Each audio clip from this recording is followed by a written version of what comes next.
Kaushambi police अधीक्षक कौशाम्बी अभिनंदन सिंह के कुशल नेतृत्व क्षमता ने जनपद की एक ऐसी अनसुलझी बच्ची की हत्या का राज आईने की तरह साफ खोला गया है।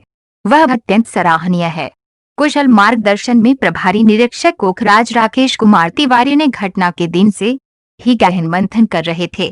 थाना क्षेत्र के चौली गांव में पायल पुत्री राम सिंह 3 जून को लापता हो गई, जिसका मुकदमा पंजीकृत कर विवेचना शुरू की गई। दूसरे दिन बच्ची का शव पड़ोसी के घर की छत पर मिल गया। वादी ने पड़ोसी के विरुद्ध मुकदमा लिखवा दिया, लेकिन प्रभारी निरीक्षक राकेश कुमारी तिवारी घटना के परिदृश्य और वादी के क्रियाकलाप को देखकर संतुष्ट नहीं थे। उन्होंने एसओजी टीम प्रभारी के साथ रणनीति तय की और गांव की 2 बच्चियों रविता और अनीता के संबंध में जानकारी मिली कि इन दिनों से घटना के खुलासा में मदद मिल सकती है। दोनों लड़कियों ने जो बताया वो अत्यंत चौंकाने वाला था। मृतका की मां ने कुछ अंडे टूटने के कारण पायल का सिर दीवार से टकरा दिया था, जिससे वह बेहोश हो गई। काफी प्रयास के बाद भी पायल को होश नहीं आया और वह मर गई। लाश को मारेखा ने छिपाने की कवायद शुरू कर दी। इसने पड़ोसी दिनेश की छत में शव छिपा दिया। पुलिस ने पायल की मां को गिरफ्तार कर पूछताछ की तो उसने अपना जुर्म कबूल करते हुए सारी दास्तां बताकर रोने लगी। घटना के सही अनावरण से एक निर्दोष जेल जाने से बच गया और पायल का असली हत्यारा कौन है वह भी सामने आया। कौशाम्बी से विकास कुमार गौतम की रिपोर्ट। पूरा अच्छे से सर्च कराया, जितने भी पॉसिबल जगह हो सकती है, कहीं नहीं मिली। तो उसके बाद हम लोगों ने ये डिसाइड किया कि अब जो है गांव को हम लोग एक तरीके से बंद करके हर घर में हम लोग तलाशी लें। तो वो स्ट्रेटजी ठीक निकली हम लोग की। जब हम लोग तलाशी लेना शुरू किए उसी दौरान कुछ महिलाओं के रोने की आवाज़ आई और ये हुआ कि एक व्यक्ति है दिनेश, जो कि बगल में उसका 2-3 घर छोड़ के उसका घर है, उसके घर में डेड बॉडी छत पे मिली है। तुरंत हम लोगों ने डेड बॉडी को वहाँ मर्चुरी वगैरह भिजवाया और उसके बाद दिनेश को हम लोग थाने में पूछताछ के लिए ले गए। दिनेश और उसकी पत्नी को पूछताछ के लिए ले गए। शुरू में सबको यही लग रहा था कि अभियुक्त दिनेश है, क्लियर कट मामला है, उसके घर में डेड बॉडी मिल गई है, उससे बड़ा क्या सबूत चाहिए। और क्या खुलासा किया गया है और इसमें हत्या किसने की थी, क्यों की? देखिए, थाना कोखराज में 3 तारीख को ये सूचना आई कि एक बच्ची लापता है। ये सूचना 6 बजे की थी शाम में कि बच्ची 6 बजे से लापता है, परंतु जो परिवारजन हैं ये लोग थाने पर अगले दिन 4 तारीख को सुबह में आए, लगभग 11 बजे। जैसे ही ये सूचना मिली, हमारे तत्काल सारे ऑफिसर्स, हमारे थाना प्रभारी, मैं स्वयं, हमारे सीओ साहब, सब लोग मौके पे पहुंचे।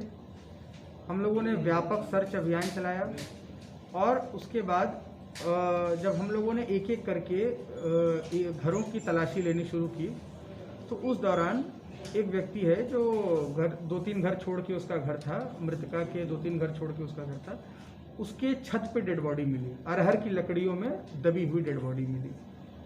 शुरू में लोगों को यही सस्पिशन हुआ कि वो व्यक्ति दिनेश ही है जिसने हत्या करके इस घटना को अंजाम दिया है। परंतु उसके बाद हमारी जो इन्वेस्टिगेशन शुरू हुई, हमारी जो स्वाट टीम है और थाने की जो टीम है, इन्होंने बहुत ही प्रोफेशनल ढंग से एक एक व्यक्ति से पूछताछ की, उनके बयान रिकॉर्ड किए। उनके बयानों में जो इनकन्सिस्टेंसी थी उसके तहत ये फाइनली अनावरण घटना का हुआ कि लड़की की मां ही इस घटना में शामिल थी, मुख्य अभियुक्ता थी। उसने इस बात से गुस्सा होकर कि उस छोटी बच्ची ने अंडे फोड़ दिए थे, उसने उसका सर दीवार में 3-4 बार लड़ाया, जिससे कि उसके सर में अंदरूनी चोट आई और वो मौके पर ही मर गई। उसके बाद अपनी जो 2 ननद हैं उन्होंने इस चीज़ को देखा और वो उन्होंने सारी घटनाक्रम को बताया कि कैसे कैसे घटनाक्रम हुआ है। उसमें उन्होंने ये बताया कि जो महिला है उसके बाद उसने बेड के नीचे उसकी लाश को छिपा दिया। उसी दौरान पूरे परिवार वाले जो बाकी लोग हैं, गांव के लोग हैं, और वो लोग सर्च कर रहे थे। अगले दिन पुलिस भी सर्च कर रही थी। उन्होंने इस महिला ने हमारे सामने भी आके गलत बयान दिया। उसके बाद इसने मौका पाके रात्रि में जब सभी लोग खोज के आके सो गए घर में, तो इसने छत पे जाके, चूँकि सभी के छत कनेक्टेड हैं, उसने दिनेश के छत पे जाके अरहर की लकड़ी वहाँ रखी थी, उसके नीचे उसकी बॉडी को छिपा दिया।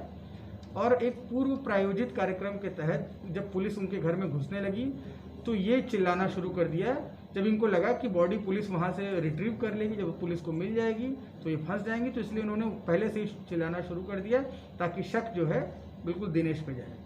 परंतु दिनेश इसमें अभियुक्त नहीं है, अभियुक्त इनकी जो माँ है वही है, उन्होंने घटना को अंजाम दिया है और इस घटना का हम लोगों ने सफल अनावरण किया, जिसके लिए हम अपनी टीम को इनका प्रशंसा करते हैं और इनको पुरस्कृत किया जाएगा और आगे की जो कानूनी कार्रवाई है इसमें हम लोग कर रहे हैं। पुलिस के लिए कितना चुनौतीपूर्ण था, क्योंकि गांव वाले यही बार बार कह रहे थे कि दिनेश बिल्कुल ये बहुत ही चुनौतीपूर्ण था, क्योंकि अगर किसी के घर से किसी की डेड बॉडी मिले और उसके बाद आप जरा भी इस चीज़ को लेकर शक करें कि हाँ हम इन्वेस्टिगेशन कर रहे हैं, तो गांव का भी काफ़ी लोगों ने इस पर प्रेशर किया।